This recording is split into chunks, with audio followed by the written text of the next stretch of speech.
No final do século XIX, uma nova classe imigrante surge no Brasil para substituir o trabalho escravo. Ávidos empreendedores buscam maneiras de suprir o novo mercado. Veja, produto de primeira. Controlando a manufatura e o comércio de seus produtos, um desses empreendedores torna-se um dos homens mais ricos e poderosos do Brasil. Francesco Matarazzo. Hoje eu sou o maior comerciante de farinha de São Paulo. Com um moinho, eu vou ser o único fabricante. A construção de seu imponente moinho é um marco nacional e contribui decisivamente para o desenvolvimento do Brasil.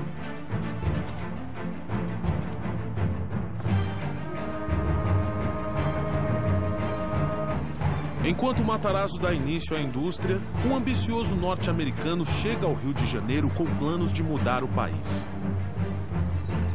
Seu nome? Percival Farquhar.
Farquhar, o senhor está atrasado.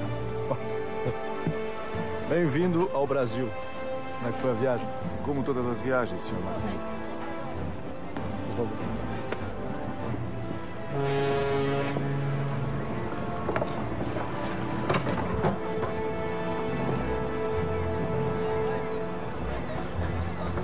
Então, essa coisa precária é o porto da capital do Brasil.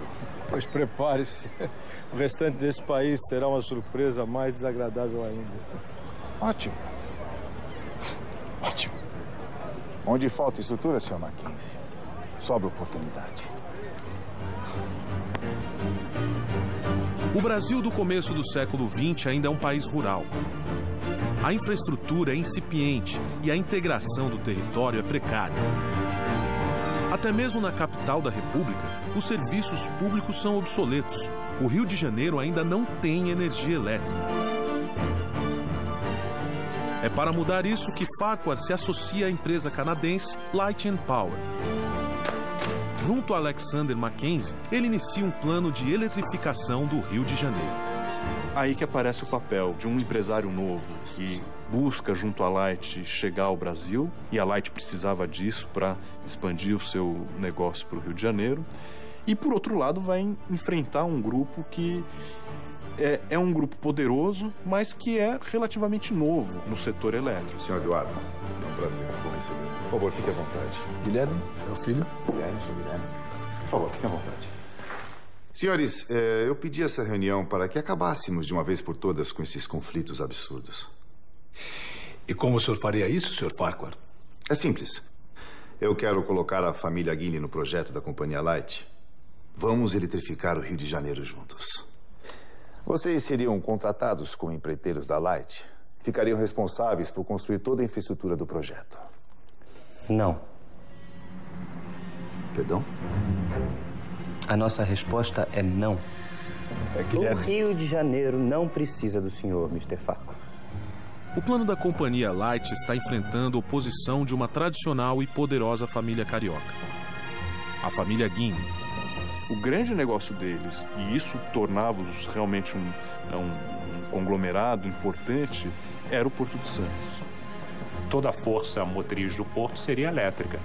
Então, isso vai fazer com que eles pulassem para o ramo elétrico. Inicialmente, para suprir as necessidades do porto. Depois, eles vão perceber aquilo como um ótimo filão para outros ganhos, né?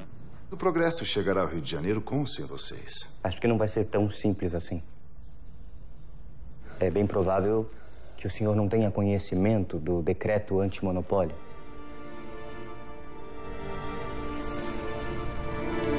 As concessões de eletricidade que o senhor pretende comprar vão contra o decreto. A sua companhia será impedida de funcionar e nada sairá do papel. Entendo. Bom, senhores, obrigado pela visita.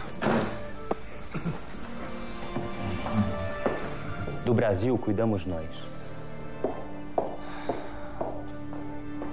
O que a gente observa é que o mundo inteiro está sendo, vamos dizer assim, colonizado pela energia elétrica. Quando a Light se instala, aí nós temos uma relação de capital estrangeiro, capital nacional.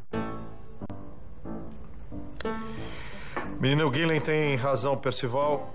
O decreto antimonopólio vai ser um problema. Não se preocupe, Mackenzie. Eu já sei o que fazer. Vamos comprar todas as concessões de energia da cidade. Vai ser inútil. No decreto, essas concessões não valeriam nada.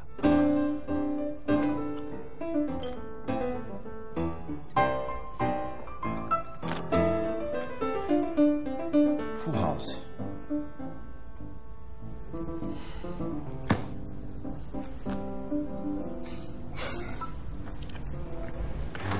Não faz sentido algum. Farquhar está jogando dinheiro fora.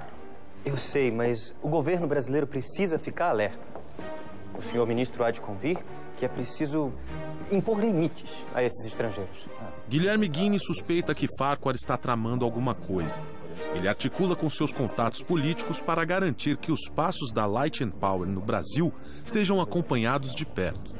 Isso revela já o seu poder junto às autoridades. Obviamente, eles viveram a transição do Império para a Primeira República. Parecia que eles podiam sofrer as consequências disso, mas tudo se demonstrou que poderiam continuar trabalhando como trabalhavam com o Império, começaram a trabalhar com a Primeira República. Temos ser portador de más notícias, Sr. Farquhar. A companhia Light infringiu o decreto antimonopólio do governo brasileiro. Portanto, a partir de agora, a sua companhia está impedida de prestar serviços de fornecimento de energia elétrica para o Rio de Janeiro. É uma pena. Pensar que uma cidade tão importante como o Rio de Janeiro ficará sem energia elétrica me deixa entristecido. Afinal, eu detenho todas as concessões e não posso usá-las. Teremos que deixar o Rio de Janeiro no escuro por muitos e muitos anos, Sr. Miller. E é provável que todas as outras cidades no Brasil estejam eletrificadas. Enquanto o Rio, a capital da República, permanecerá nas trevas. Poderá até ser conhecida como a capital das trevas. Seria hilário, não seria, Sr. Ministro? Mas, sinceramente, eu espero que esse imenso atraso no progresso do país não recaia sobre o senhor. Afinal, lei é lei. O senhor está apenas as cumprindo e ninguém poderá culpá-lo por isso. As leis estão sempre visando o melhor para o país. Não é verdade?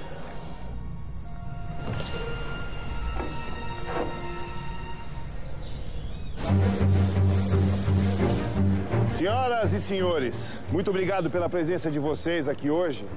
Hoje é um dia muito especial para o Rio de Janeiro, que finalmente sairá das trevas. O decreto antimonopólio é derrubado. A eletrificação do Rio de Janeiro começa. E tudo está nas mãos de Farquhar. Bem-vindos ao progresso.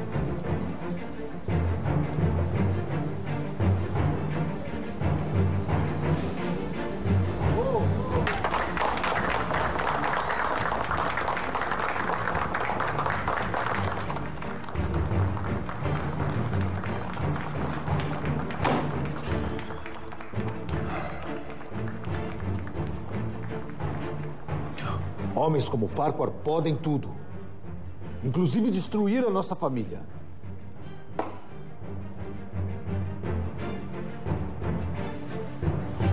Missão cumprida, Percival. Você conseguiu. Isso é só o começo, meu caro. Tem outros planos para o Rio de Janeiro? Eu tenho planos para todo o Brasil.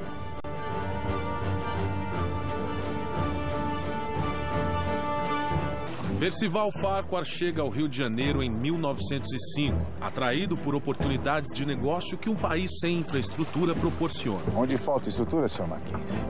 Sobra oportunidade. Seu primeiro projeto é eletrificar o Rio de Janeiro através da Light and Power Company.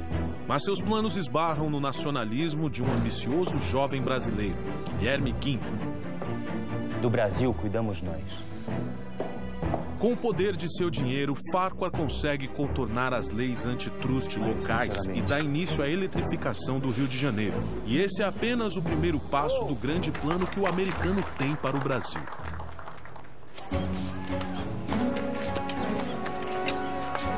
Meus planos para esse projeto terminam aqui, Mackenzie. Deixa o Rio de Janeiro comigo. A Light dá início às obras da usina de Lages, a maior da América Latina, capaz de fornecer energia para todo o Rio de Janeiro. E Farquhar volta as atenções para seu outro projeto. Franklin, aqui e eu vamos construir uma ferrovia. Ou melhor, algumas ferrovias. O plano de Farquhar é gigantesco. Um conjunto de estradas de ferro para interligar todo o continente americano. Fazer um eixo que ligasse norte a sul as ferrovias, atendendo à construção de um mercado interno que estava em formação. Sim, nós vamos cortar todo o Brasil, começando os trabalhos simultaneamente pelos dois extremos. É um belo projeto. Mas e a Sorocabana? Sem ela, a ligação entre o norte e o sul do país será economicamente inútil. Não se preocupe, Mackenzie. Eu já tenho planos para consegui-la. E você, meu caro, faz parte deles. Farquhar pede que Mackenzie negocie a compra da Sorocabana com o governador do estado de São Paulo. O senhor está pensando em português? Sim, quer fazer a integração da América Latina toda. E a ferrovia Sorocabana, por atender uma região importante do estado de São Paulo e fazer a sua ligação com o sul do Brasil, seria estratégica nesse sentido. Enquanto isso, Farquhar vai para a Europa levantar o dinheiro necessário para a compra. Sr. Farquhar, telegrama do Sr. Mackenzie. Obrigado.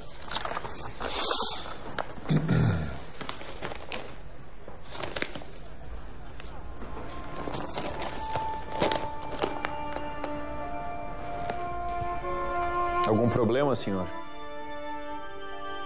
Os ingleses fizeram uma oferta, vão comprar Sorocabana.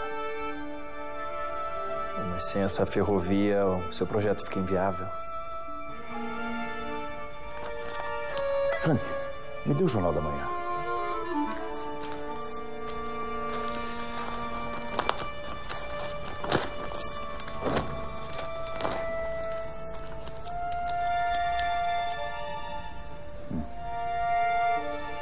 O emissário está vindo para Londres de navio para fazer a proposta. Estará chegando em 2 semanas.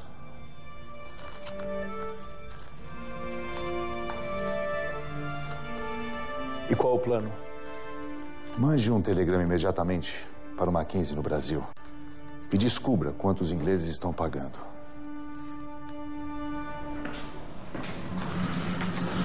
Conseguiu? Mackenzie utiliza seus contatos para descobrir o valor da negociação da Sorocabana.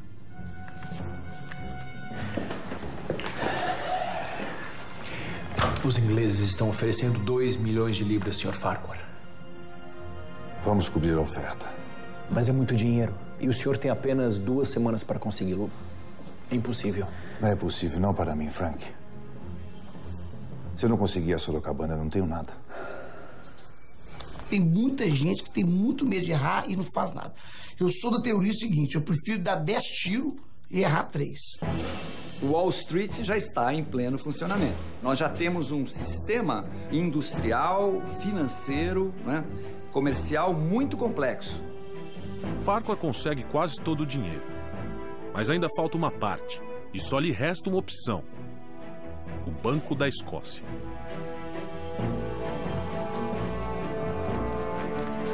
Só um segundo, Sr. Farquhar. Negócios importantes não podem esperar. O presidente do Banco da Escócia é o britânico Lord Balfour. Mas, para azar de Farquhar, Balfour também é presidente da São Paulo Railway. a empresa inglesa que está prestes a comprar a Sorocabana. Muito bem. Pelo que entendi, o senhor quer que eu lhe empreste dinheiro para comprar a Sorocabana antes de mim. É isso mesmo. Exatamente. O senhor está falando sério? Com certeza, Lord Balfour. Eu jamais brincaria com um homem tão respeitável como o senhor. Eu estou apresentando um plano de negócios sólido e muito lucrativo para o Banco da Escócia. E o senhor, como presidente, não pode deixar que os seus outros negócios, como a São Paulo Railway, influenciem na sua decisão. O presidente do banco deve zelar pelos interesses do banco. Caso contrário, não deve continuar como presidente. Estou certo? Tem que saber ter coragem, tem que ter ousadia, tem que saber correr risco, porque a gente que é empresário corre muito risco e poucas pessoas têm estômago para correr esse risco. Farquhar consegue o empréstimo de Balfour e compra a Sorocabana antes do inglês. Com isso, finalmente começa seu projeto de integração das Américas. Farquhar funda uma empresa única para cuidar de todas as suas ferrovias. Estamos falando da Brazil Railway Company, que dará impulso à construção da Madeira Mamoré entre 1907 e 1912, e o foco era a exportação da borracha para os mercados, tanto para o mercado norte-americano, mas principalmente para a Europa. Mas a engenharia americana não está preparada para lidar com todos os problemas tropicais. São 23 quilômetros até lá. Quanto tempo levará para concluir esse trecho? Pelo estudo que a gente fez, eu creio que... O senhor está bem? Sim, eu tô... É só...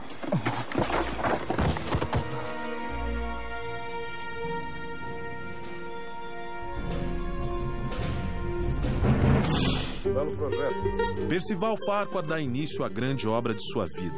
Uma malha ferroviária integrando as Américas. Nós vamos cortar todo o Brasil, começando os trabalhos simultaneamente pelos dois extremos.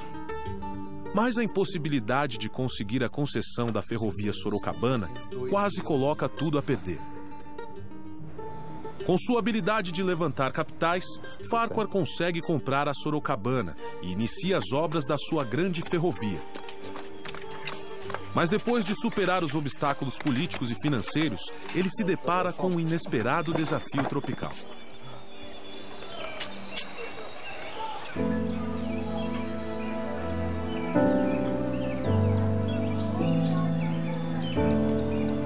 Fique tranquilo, Sr. Farquhar. Em 30 dias a epidemia estará controlada. Sr. Lovelace, em um mês eu já terei cancelado a minha obra. Uma epidemia de febre amarela atinge as obras da ferrovia Madeira Mamoré. Nós estamos falando de uma floresta, né, tropical, úmida, de condições difíceis do ponto de vista da permanência. Centenas de trabalhadores são contaminados, provocando grandes atrasos. O que acha? Sr. Farquhar, estamos enfrentando problemas. Problemas com a malária. Malária aqui também? Não aqui, senhor. No Rio de Janeiro. Sim, Frank, mas o que eu